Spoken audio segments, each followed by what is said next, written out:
Hi everyone, this is Raquel from Scrap Cozy. Today I'll share with you how to create a book for my art journals from scratch in a vintage style. It's my version of PaperArtsy Topic 11, which is about books, and it's plenty of details. I hope you enjoy it. Let's get started. The first thing that I'm doing is selecting two sections of a book. I'm cutting the binding with a craft knife. These two sections will be the paper that I will include inside my art journal. So I will use these as a base and as a background, and I will probably cover them either with some acrylic paint, a bit translucent maybe, or with some gesso. So then I can start with a background when I start my art journals. I've got two pieces of grey cardstock, a little bit bigger than my pages, and then what I will be doing is binding them using an A3 craft paper. This paper is pretty thick. What I will be doing is covering one of the grey cardstocks with Modpodge very thoroughly, making sure that it's completely wet. Then put it against my paper, turn it around, press firmly to make sure that there are no bubbles and no wrinkles. And then using the wood sticks, I will stick the other side as well, parallel to the previous one, and making sure that it's in a rectangle angle, and this will also ensure that the spine has the same width from up and down the book. And as I did before, I will press down to ensure I have no bubbles and no wrinkles. I really want a flat surface because I'm gonna stamp here, so it needs to capture all the detail from my stamps. And once I have that side done, I will cut my corners so I can wrap my paper around the book. The margin around the grey cardstock shouldn't be that big, but that's okay.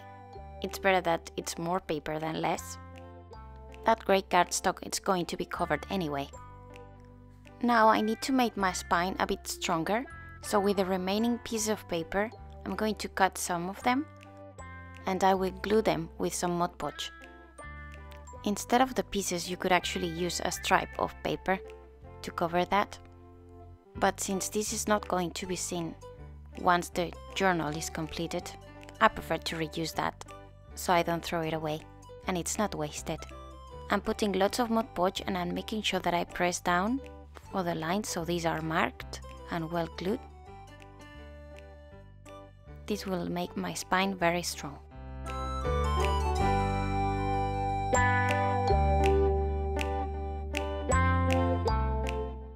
Now I'll glue all the sides. So I'm putting lots of Modpodge again, and I'm folding that and pressing down, making sure again that I don't get any wrinkles. So I do two opposite sides, and then I'll do the other two. I really like creating my own albums and my own books like this. You just need paper and cardstock, a little bit of glue, and you can create any shape and any size of book and album that you actually want. It is very nice. Okay, when you work on those two sides now, you need to make sure that the corners are well finished. So make sure that you press the paper against them and make sure they are completely covered and flat. And with that, you should have your covers more or less ready. Now I'm folding that there to make sure that the book closes properly and straight. And what I will be working on later, once everything is dry, it's on the spine. But first I'm going to clean my brush and put back any Modpodge from the lid into the pot. It's very useful to work from the lid. Make sure that you drop your brush into water. Now as you can see, the two sections of the book are wider than the actual book that I made. So what I'm doing with that round pencil is marking the spine in a round way. If the spine was completely flat, perhaps I could store 5 sections of the book. If I make it round, it may fit 3 of them. I'm just planning to fit 2 of them because we know all that art journals tend to become very bulky. So I'm just giving room in advance. Now with the Scorpal, I'm going to mark 2 lines for the book, which will help me to open the art journal completely. If you check any book, you will see that those lines really exist, so they need to be there. And I'm forcing my spine to make sure that the art journal opens completely. Now it's time to select my stamps. I'm going for ESC04 and ESC03. I chose also ESC05, but I'm not going to use it. So now I will be playing around with the stamps till I get the design that I like. So I'm selecting that frame, the roses, the butterflies, and some flowers here and there, and little more details. And once I'm happy, I will take a picture of it. So then I can go back and check how it was. Now I'm going to age everything with some vintage photo distress ink. I'll make sure I cover both the front and the back, especially the borders on the back only, because the rest will not be seen. And also the spine. Once everything is aged enough, I'll move on to the next step, which is embossing. I'm using that little sachet with my friend Ida made. It's full of talcum powder, and it ensures that my surface becomes very dry. Now I'm adding some ink, VersaFine ink, on my stamp. This ink is very sticky, so it makes sure that once I apply the embossing powder on top, it just gets stick to the stamped image. You'll see what I mean in a moment. So I'm using a piece of scrap paper to recover all my embossing powder and putting it back to the jar. As you can see, the embossing powder has a stick to the image. And now with my embossing tool, I'm going to melt that powder. At this point, before melting, the powder, if you touch it, it will be removed. But once you heat set it and it becomes shine and melted, then it will stick to the paper. The first time that you actually emboss something is just amazing, how you can actually turn something into gold. Now I carry on with embossing. I've put this other rose in the corner, and now with Versamark pen, I'm going to mark some lines. The pen has the same ink as the ink pad, so it will be sticky and I will be able to emboss whatever I handwrite. I will also be stamping some words from the stamp set and also my scrapcozy.com wording.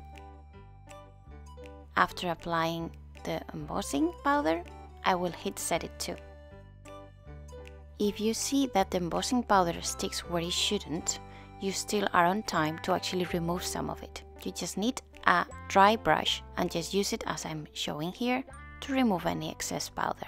Or you can flick also your surface to make sure that anything that it's not properly sticked where it should just jumps from the paper. And once happy, heat set it. And now I'll move on to the last embossing part of it, at least the first one that I was planning to. So again, with some Versamark ink, I'm stamping that flourishy wording, which I love, and I'm adding a little bit more of distress ink to retrieve that color. Now I will be stamping with VersaFine ink the different pieces.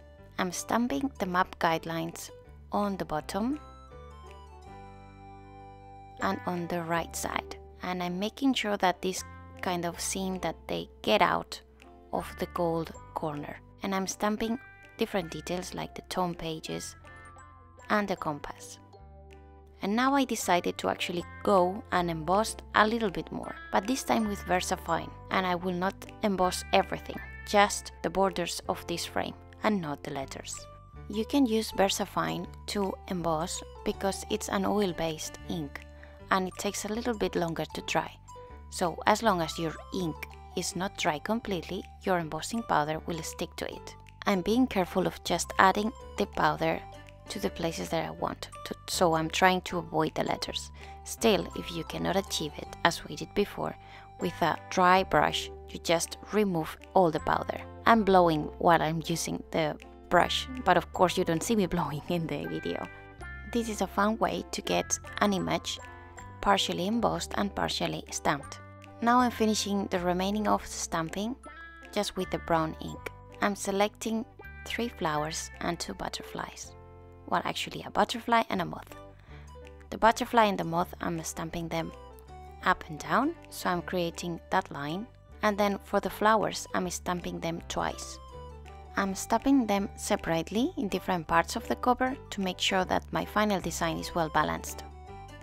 I'm masking my spine there because I'm going to partially stamp my flowers on that side. So here's the second stamp of the second flower. Then I'll go to the one that has berries and stamp it on the bottom and also on the top.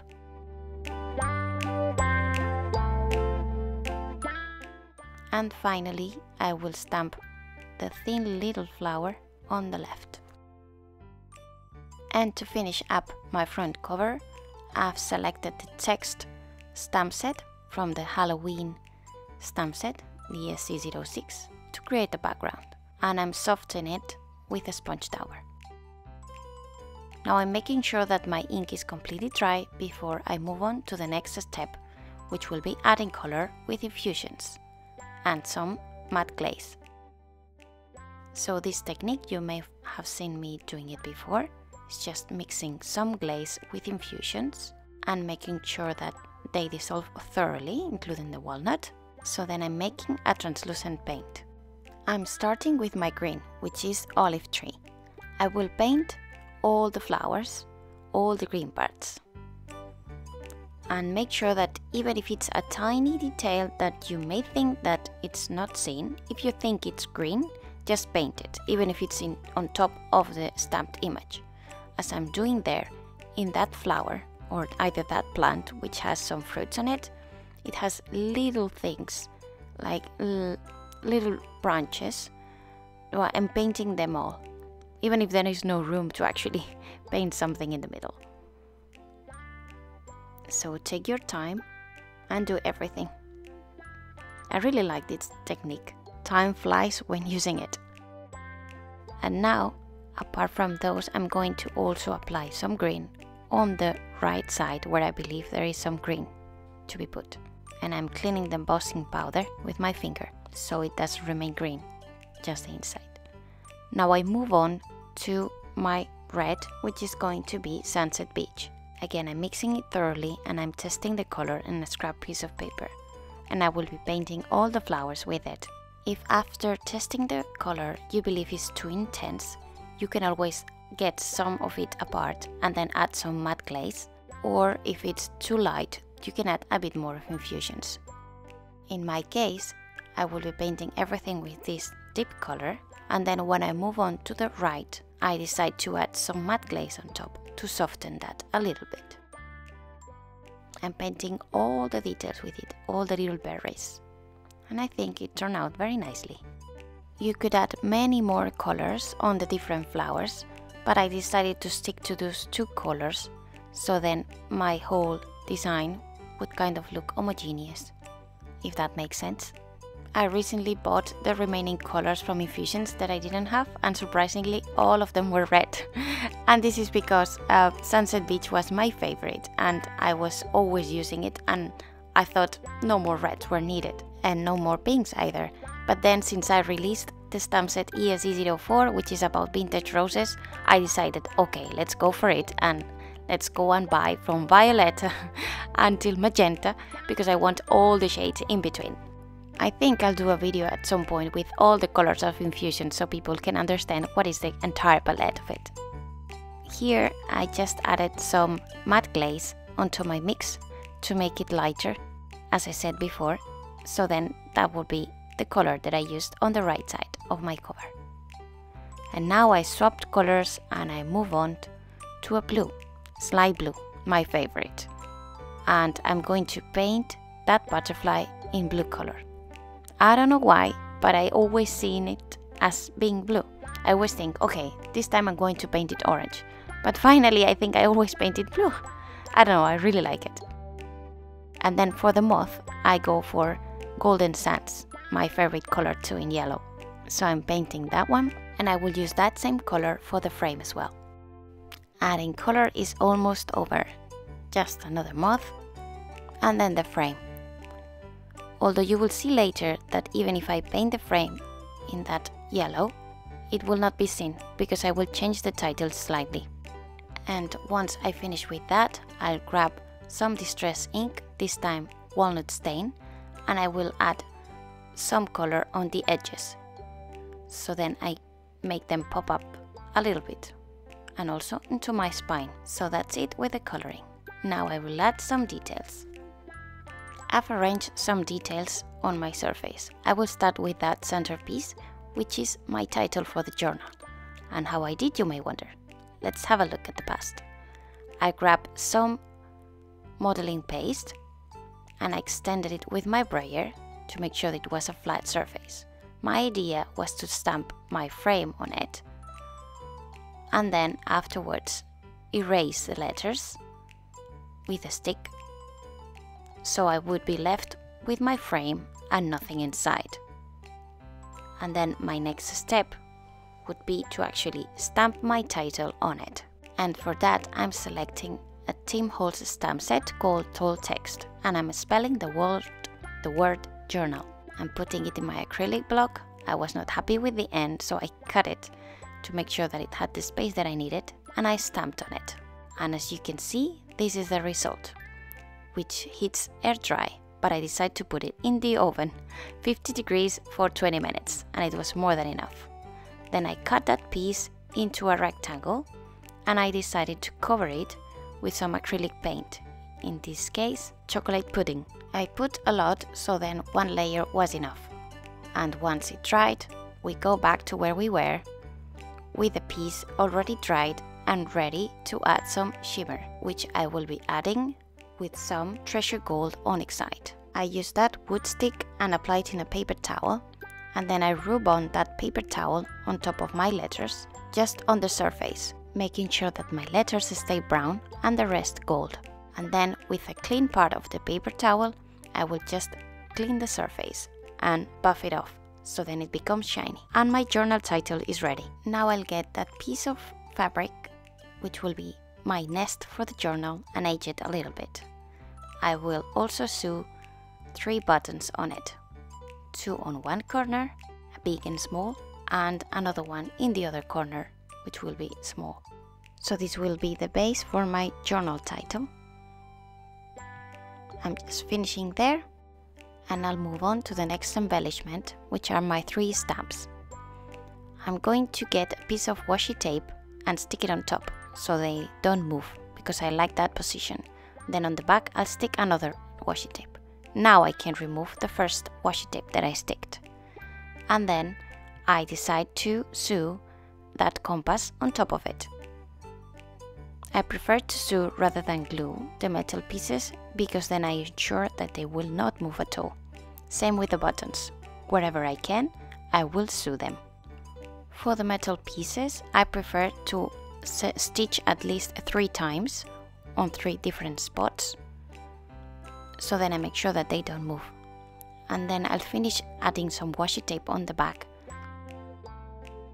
Now I'll be stitching through a real maple leaf, and I will stitch a button as well as a key. The leaf just happened to be among my embellishments, and it just landed on top of my paper, and I like this position, and I thought, okay, let's add it. So that would be my corner. And then for the journal, I'm just finishing that nest, adding some little pieces of that thread or white fiber, and then I'm attaching it to the back with some washi tape. So I'm making sure that I kind of prepare a nest for my journal title. And now everything is ready. It's time for gluing it down. So first I will start with the stamps, which I will apply some Modpodge on it and stamp them. I will also apply some Modpodge to the rest of the cover. This will give me both some protection to it and also a nice finish, which will remind you of leather, especially if once dry you apply some vintage photo on top of it. For the rest of the elements, since they are not made of paper, I don't trust Modpodge. I prefer to go with a heavy glue, which will be hot glue. So I'm using the hot glue gun to add first my fabric, then some more hot glue to add my journal title on top of it. And same for the corner.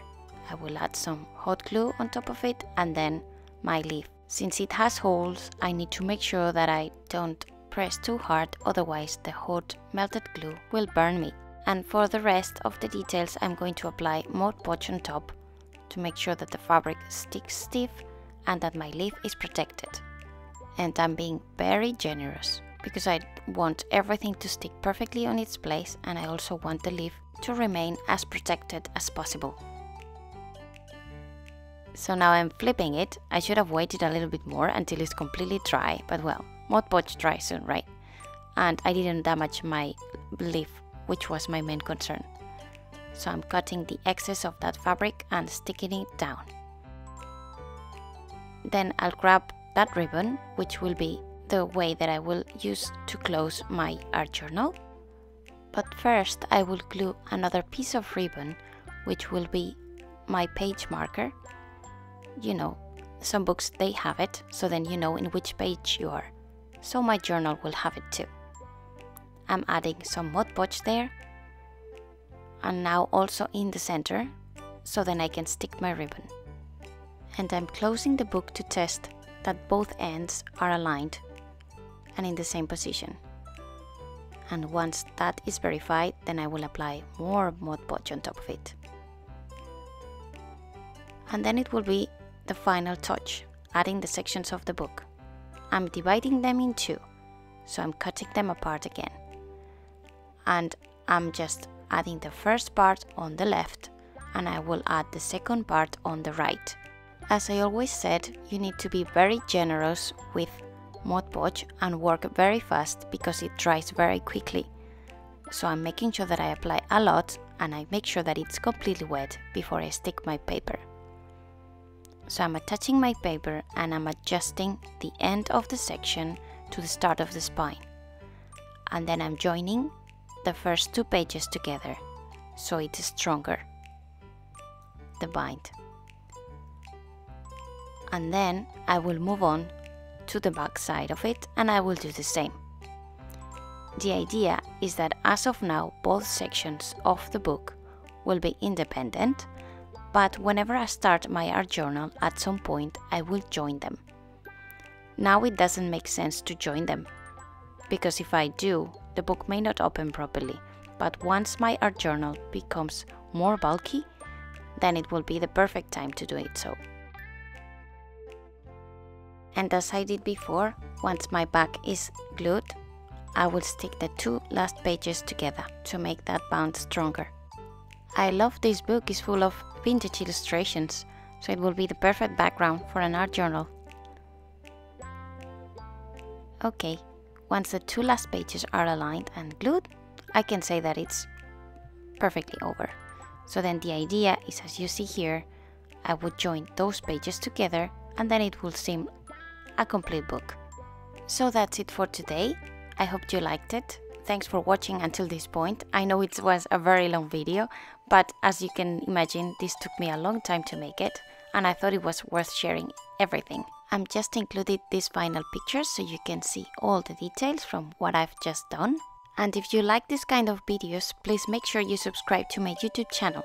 I would really appreciate a thumbs up, and I will respond any questions or comments that you have.